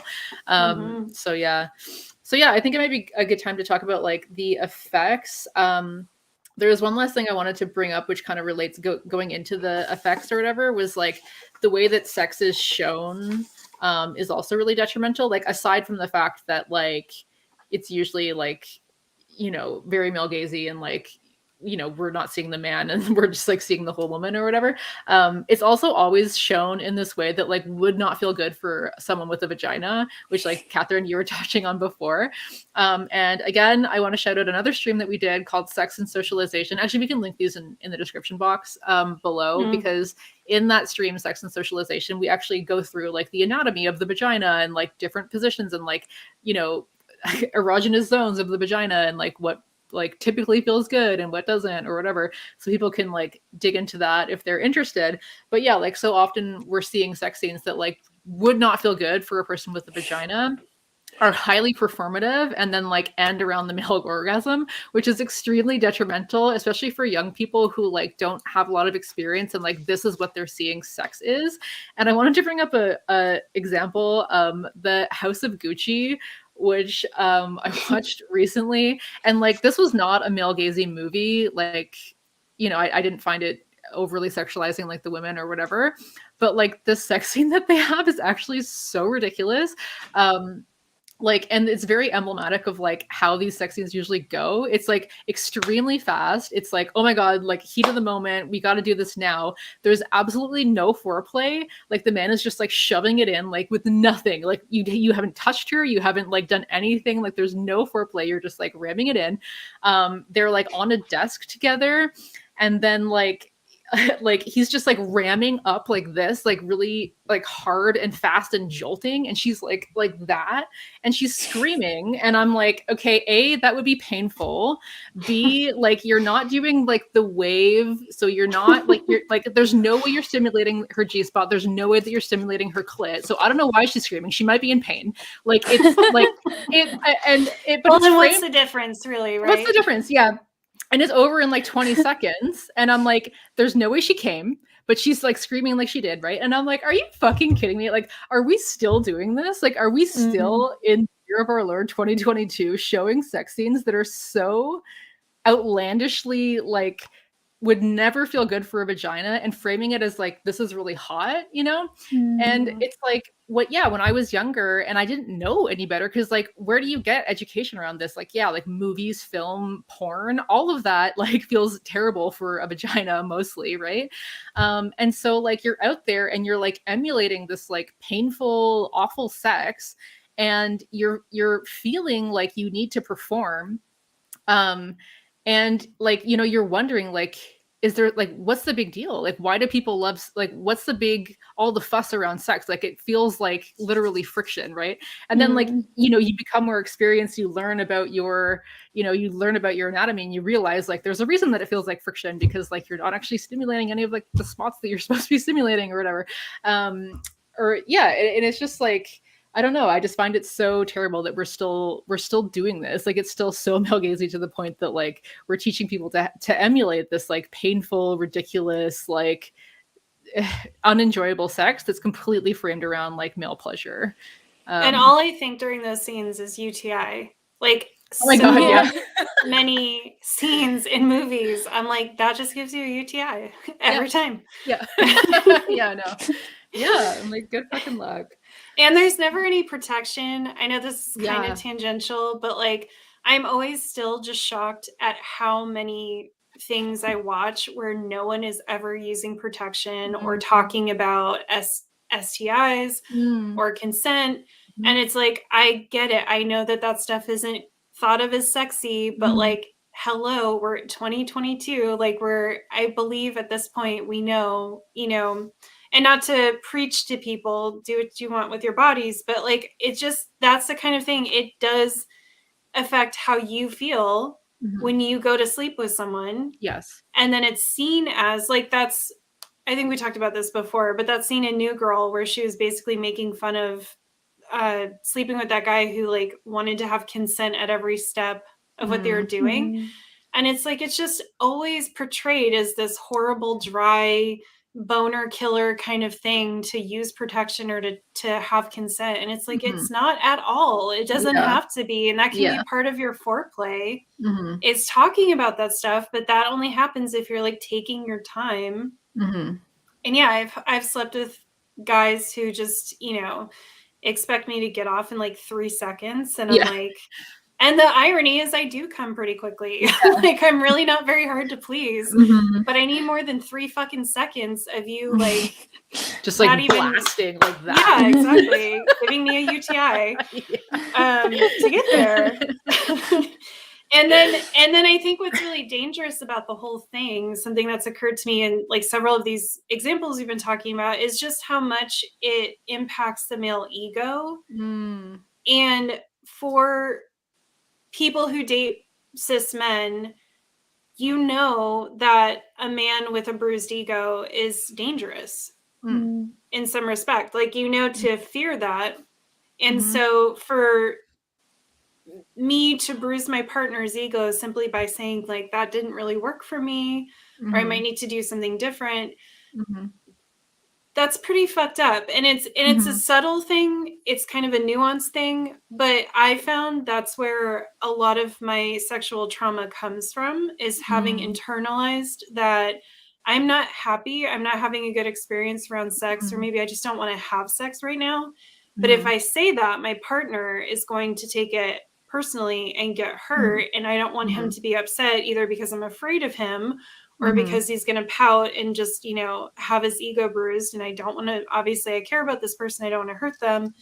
And I think like that's a pretty violent consequence of the male gaze, is that the way, I think the big reason we have an issue with these scenes is that they're portrayed as if the man, everything he does is amazing.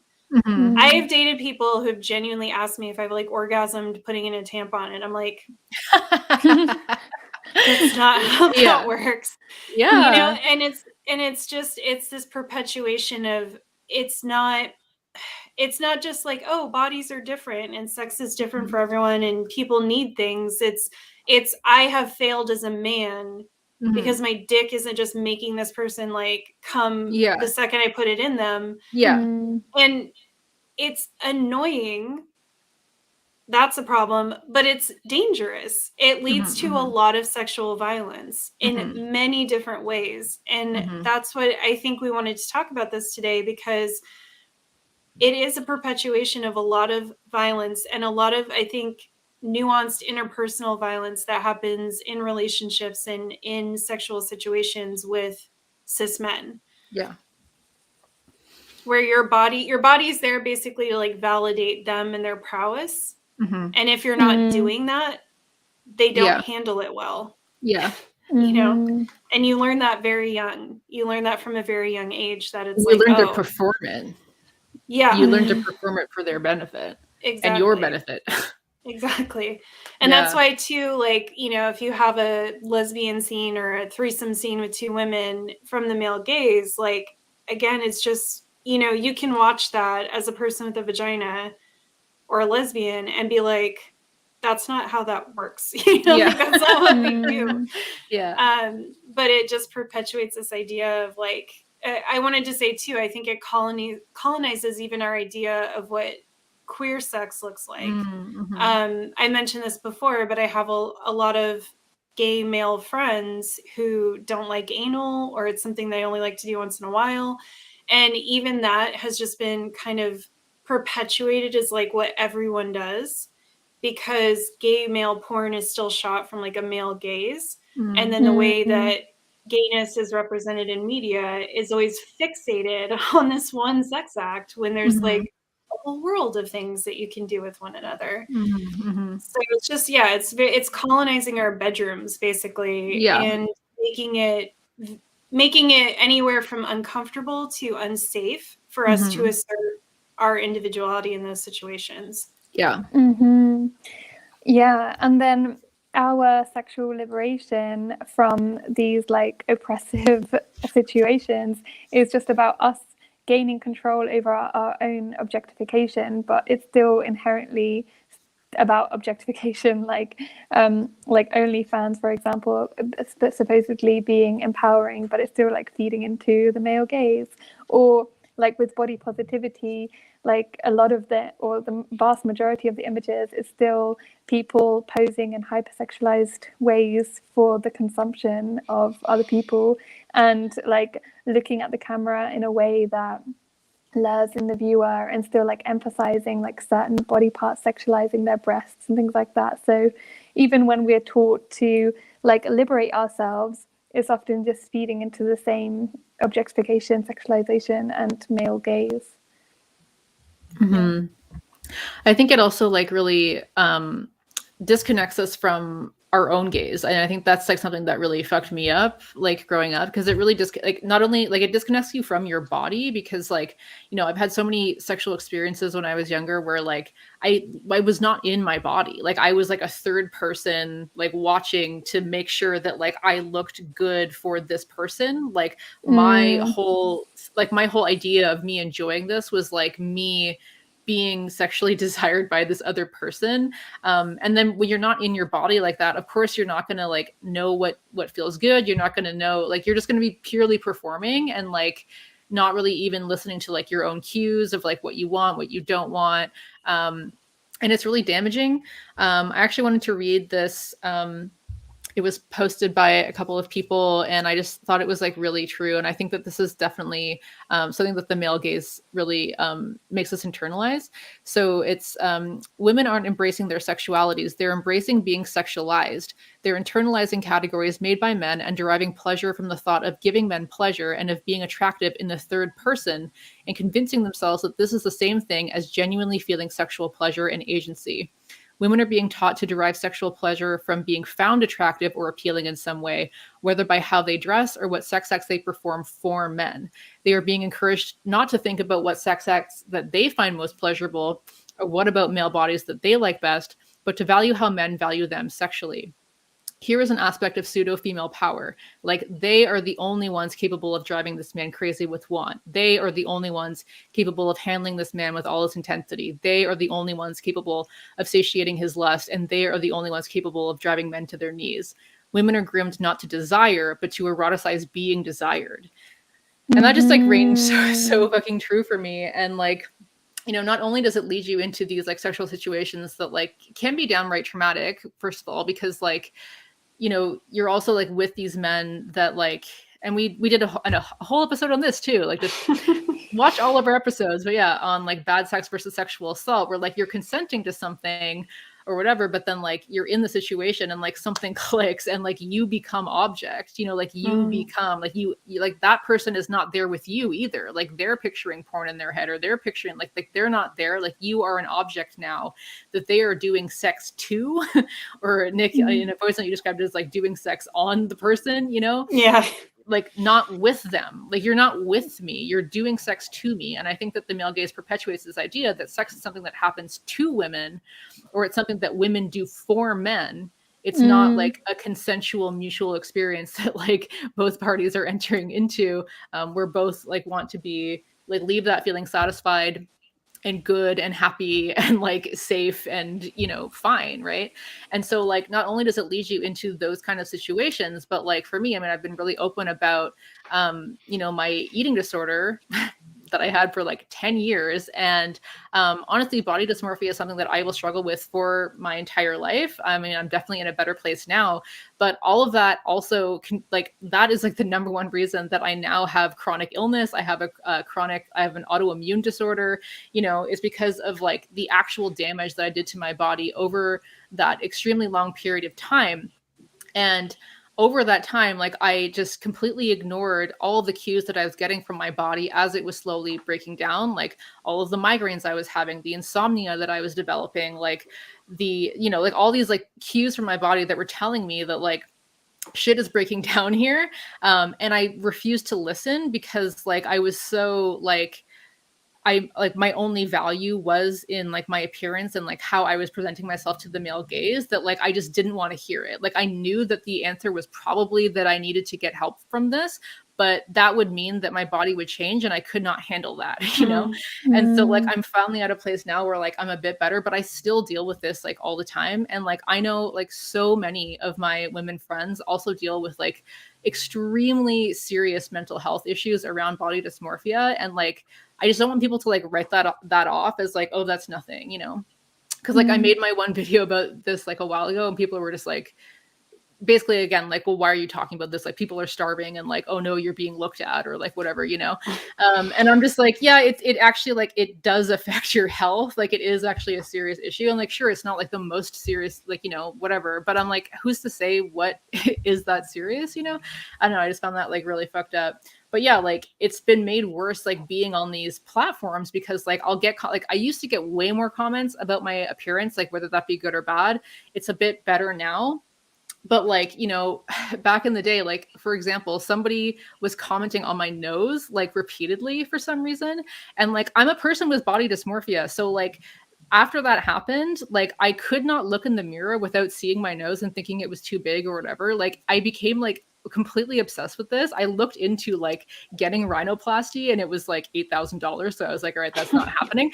But like honestly, like, this, like, it took me a long time to actually like move past that and to be able to like look in the mirror and be like, okay, my nose is fine. But I only moved past it because I moved on to like some other part of my body. Like, now it's my stomach, now it's my wrinkles, now it's my like whatever, you know? And because I know that some people are going to be like, oh, you're critiquing the male gaze, and yet you're like, here you are wearing makeup, like, you're participating in it, like, curious, you know? And it's like, yeah, fuck yeah, I am, because like, I know how I'll be treated and how I am treated when I don't participate, you know? And like, I can't handle that shit. Like, I've already been so broken by it that like, I'm done. Like, yeah, you know, like, I would love to, I'm working on it. I would love to come on here like without makeup and just being like, fuck it, like, here I am.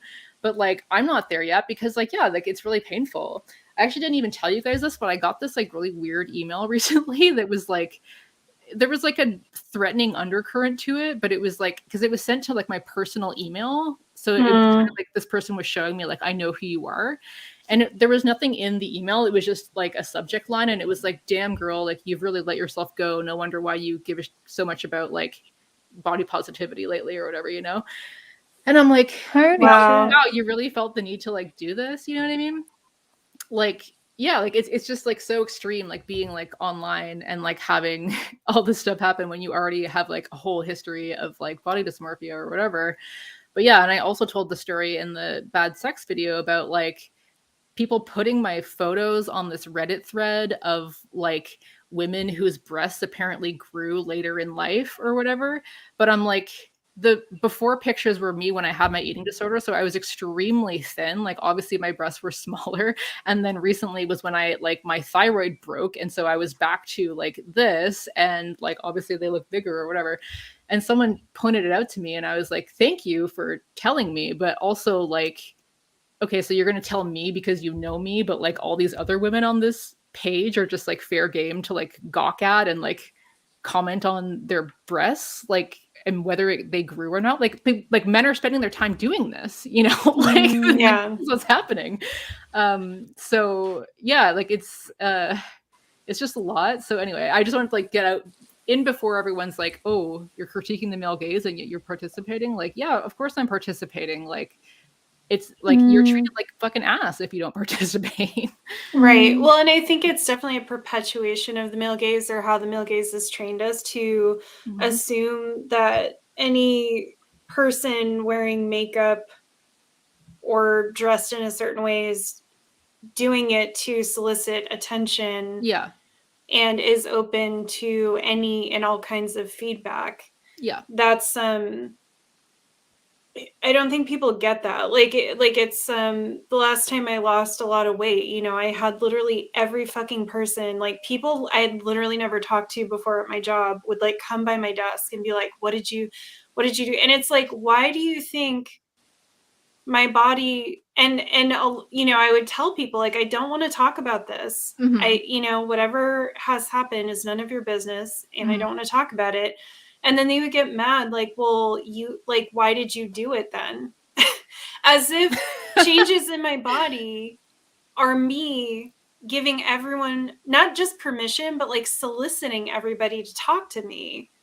You know what I mean? And it's like, and same with like makeup and stuff. It's like, me wearing makeup is not an invitation to you, and it's not my face giving you permission to comment on my appearance or to assume anything about my sexuality, my gender, just any of it. But that's how like I think women honestly are the biggest perpetuators of that too, because they've so internalized it. But like women genuinely think, like I often don't wear makeup, especially like when I used to have a job. I like frequently didn't wear makeup, and I would just wear like flannel shirts and whatever. And I would constantly have women that I worked with walking up to me being like you need to wear makeup. Wow. To be taken seriously. People think you're not trying. And I'm like, trying to do what? I'm not trying. Yeah. I'm actually not trying. I'm glad that you're getting the message because I'm not trying. Yeah. You know, but it's I just think it's like an offshoot of a lot of different systems. But I do think it's a big the male gaze teaches us that like female bodies are to be gazed upon, obviously watched and scrutinized and commented on and judged and weighed. And like that is something that I find that has really infiltrated women, and something that we tend to perpetuate amongst each other, and something a lot of fucking men perpetuate as well. Like men just constantly think they have the right to comment on your appearance in one way or another, or the way you talk or anything else. I'm just about to launch a new podcast this week, and it's like a nerdy podcast. And I'm assuming I'm probably going to have a lot of male listeners, and I'm just already dreading them picking apart the way I talk, you know, just pulling apart whatever, because that's how, like, frankly, that's how men are. That's why I have a largely female and queer audience, because I can't fucking handle it. I don't like well, you're it. lucky. When I first started my first project, I had a lot of men listening, and I would get emails constantly of like, you should talk in a different way. You should talk about this. You should do, because they literally feel like they have ownership over you and your content. Like anything you create is theirs to just comment on. And they also assume that you must be doing it to please them. And people learned right quick that I don't want to please you. I don't want you as an audience member, you know, and I'm going to do things aggressively to like skew towards the type of people that I want consuming my work, because you're not it. But that's like deeply connected. I don't think we think about that, but that's deeply connected to the male gaze, that like content is made for me, and that's how I engage with it. And given that content creators are usually more accessible than like Hollywood directors, we end up bearing the brunt of that vibe. You know, it's like we end up being the ones that they're like, oh, I can tweet at you, I can email you, I can like get at you, so I'm going to do that, and I'm gonna claim ownership of like you and your content, and just overemphasize my own importance in your life. Yeah, and I think to what both of you were saying about like getting comments, so well, you're like feeding into it by the fact that you're wearing makeup and everything like that. Like, firstly, I think this is just like liberal talking points of like liberal feminism, that you need to like take personal responsibility and pull yourself up by your bootstraps and like not shave your legs, and like that will solve the problem of patriarchy. And it's like putting all the responsibility on us as individuals, when it's like I mean, I think it's great if people do those things, and it can be empowering in many ways. And I don't want to dismiss them inherently. And I often like really admire people for that. But at the same time, it's like in all other things, like these men tend to be all about like the material analysis and whatever, but then they're like perpetuating those kind of like feminist, liberal talking points. And also it's like you two mentioned, it's like the only way that we're taught to have power is through our appearance, because like that is the only way, like the mechanism a lot of the time through which we are able to like gain people to listen to us. Although, like we talked about, you're still not really listened to, but and there's like loads of studies that show like the how you look or the more attractive you are, how that plays into like what jobs you're going to get, and like all these other like material like benefits in life. And I mean, we are constantly taught that like, yeah, beauty is currency, and the more you fit into the mold, the greater your exchange value. And so yeah, I don't think we can ever say it's like disentangled from these like larger like really bigger like material impacts on our lives. And then I just wanted to second what you both said about like to say that these things are just like small issues that are divorced from like, oh, like why are you talking about this? There are bigger things. I also have experience of like when I experienced rape from an ex-boyfriend, feeling like, oh, this is completely normalized because like my body exists for the pleasure of this person, and like I did not consent for this to happen, but this is just like the way that it should. This is just the way it goes. Like, this is what he wanted. Like, just completely internalizing that. Like, it's not even about my pleasure or the fact that he enjoyed doing this thing to me that I explicitly said that I didn't want. That's okay because that's just how this is just sex.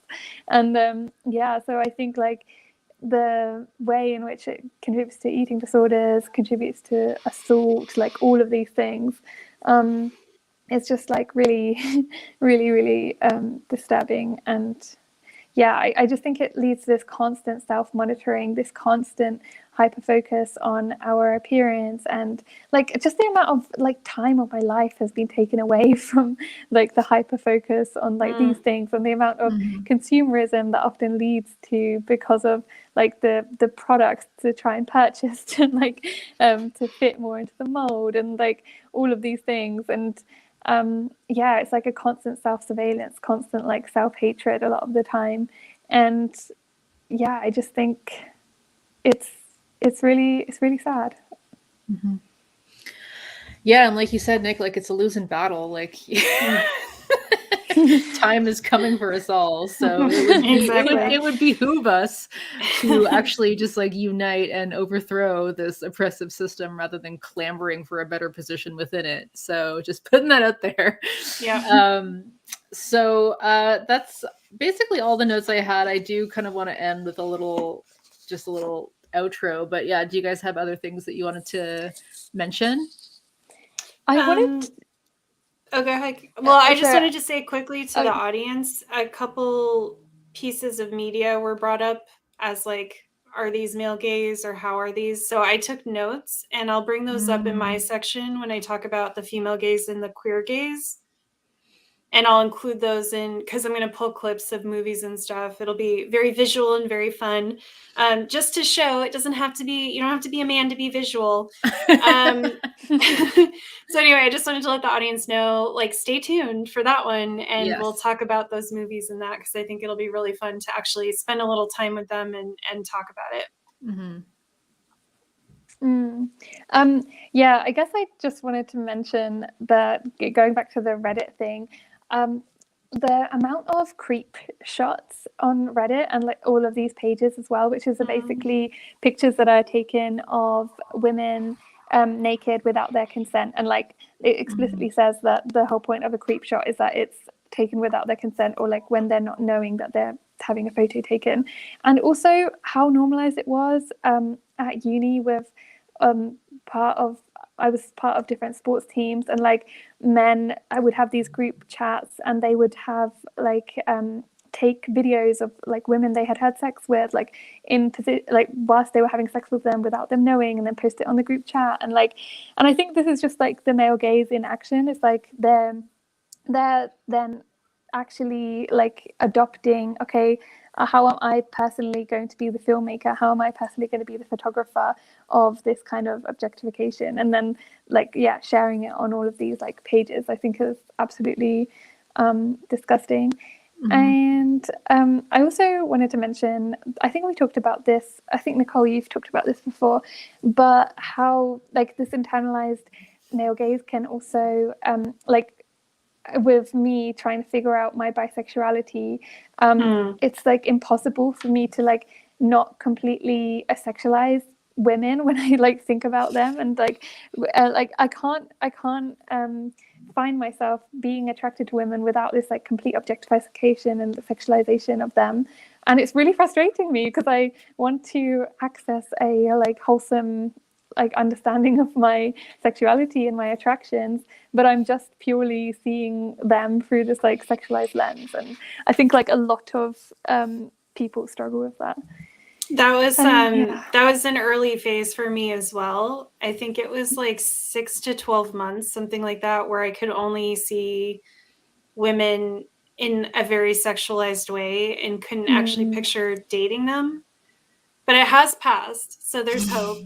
But it does take a while to like it takes, you actually have to like work through it. And it's definitely, yeah, I think there's so many ways in which the male gaze just really harms queer people. You know, Erica brought up earlier again the transphobia of it all, and you know, creating this idea that trans women are only valid if they're passing and they're very beautiful.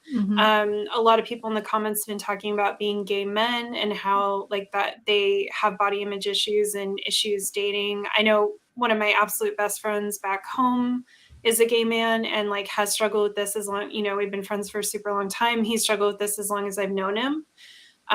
Just feeling like he's not attractive enough to like be gay, which is horrible. And that's definitely the male gaze, you know, perpetuating just all of our lives. Compet, definitely a huge part of the male gaze. And not just in attraction, which is something we have to kind of work through, but also, as we've talked about, you know, privately in terms of valuing women and non-men as partners equal to men. Having to really work through like truly thinking like, oh, if I end up with my life partner is a woman, like that's as good as a man. Probably better. Yeah.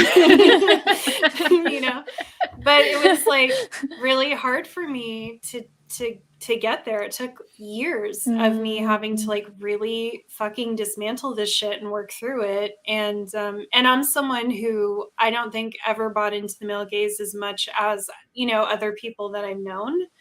So it just makes me think, well, fuck, like what would they even do? You know, like it just, yeah, it's really insidious, and it definitely impacts, I think, a lot of us on the queer spectrum really heavily. And it sucks because it's like hard enough to be queer, and then you have like all this other work you have to do just to kind of get there. Yeah.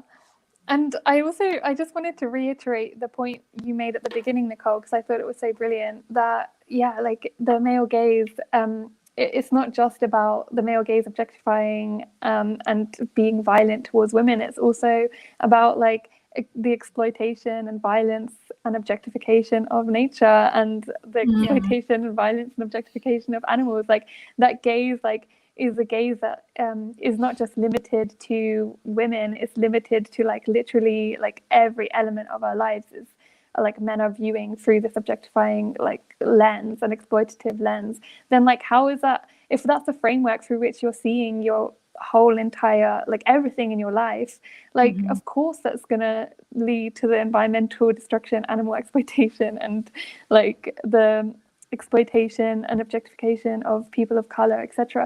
So yeah, it's like, yeah, like the whole, I just keep thinking about that. It's like the whole lens through which you see the world. So yeah, it needs to go. Yeah, and recording our podcast, like we were talking about space exploration, and you know, we're talking about Star Trek, so it's like space, the final frontier, blah blah blah blah blah. There's this idea, like the whole tagline is like going where no one's gone before. You know, and so it's like the male gaze in space. Like it's just the idea that no one has been somewhere until a white man goes there. Right. Yeah. That this stuff is unexplored, it's uncharted, it's it hasn't been exploited yet, right? Because they talk a lot about like planets that haven't been colonized and how those are just up for the taking. And I think, you know, if we think broadly about it, that is the male gaze. It's a very male gazy show to think that it's altruistic and scientific curiosity to be going out into the far reaches of space to like grab whatever hasn't been grabbed by someone else. Yeah. You know, and to think that like you're the first person to be somewhere where there's literally already people, that's extremely male gazy. I mean, it's obviously colonizer bullshit, but I think that's like a huge part of it. Yeah, I don't think you could separate like colonialism and patriarchy, right? Yeah. Well, did we do it? That might be a good place to cut. So yeah, I just wanted to say some closing words. Just because, yeah, I've been really excited to do this episode and I loved it. I think it was fucking fire. I love like talking about this with all of you guys. So just thank you so much for like letting me get a lot of this out. Because like it's something that like I've been upset about this since like my like infancy, like, you know what I mean? Like since like I was old enough to realize that like I was being looked at and treated in this way and like the boys around me were not. Like I've been like burning up with like a little righteous rage about it like ever since, you know? And I remember like being a teenager, and I don't know if part of this is like my autism as well, but like I remember like I just couldn't stand going to movies because like I would leave like in this like ball of rage, but I didn't have the language to express like why I was so upset. And if you think about like the films that were out when I was a teenager, it was like what the fucking like American Pie and like Girl Next Door and like all this like absolutely ridiculous sexist crap, you know? And like no wonder like I was just like burning up inside, but like I just couldn't put my finger on like why I was so upset about this, right? And so like developing and like getting all this language or whatever, you know, I feel like I'm in general someone who's like very much, I can go with the flow. I can kind of just like nod and smile and like deal with things like to a point, but like once I reach that point, I'm like, okay, I'm out, you know? It's like me like with my introverted autism self like at a party or something where I'm like, I'm good, I'm good. And then like I just like hit a point where I'm like, I'm not good, I'm out, it's done, Relatable. It's over, it's fucking over, you know? And I feel like I'm at that point with the male gaze, like it's absolutely fucking over, you know? Yeah, like too. I will not tolerate it anymore. Like there's actually so many like recent popular movies and films that I have not watched and I will never watch because like people have warned me that it's male gazy, or I've like heard other people do analysis of like how it is male gazy, and I'm like, no, I won't even fucking go there, because I'm like increasingly now, like if something is male gazy, I'm like, fuck this, fuck the director, fuck whoever made these decisions, like fuck them, like who do you think you are? I will not endorse your media, like I will not endorse your film, your TV show, your whatever. I will never say that a piece of media is good if it's male gazy, especially something like Game of Thrones where it's like male gazy to the point of actually being fucking violent, you know? Because like just like if something was ableist or racist or whatever, and we wouldn't say it's good and we wouldn't recommend it to other people, like I will not do that for something that's male gazy. Like I will not tolerate it anymore. Like it's enough. I've had enough. And I've had enough of like a lifetime of like being gaslit around like, oh, it's not that bad, it's not even really a thing, or like, oh, it's just normal or whatever. Like no, it is a thing. Going back to Seinfeld, it's like a lane on the subway. Like, no, it's not nothing. It's something. It's definitely something. And it's enough. Like, it's enough. It's over. Like, we're not doing this anymore, you know? So that's it. That's the rant. Thank you. Thank you so much for listening. Yeah. Thank you so much for listening, everyone. As always, we appreciate the shares and whatnot. And yeah, stay tuned for the next couple of months where we look at the pedophilic gaze and then the alternative queer female non-male gaze, which is going to be, I think, probably the hypest one. So be really fun. All right. Thanks, everyone. Thank you so much, everyone. Thanks, Bye. everyone, for coming.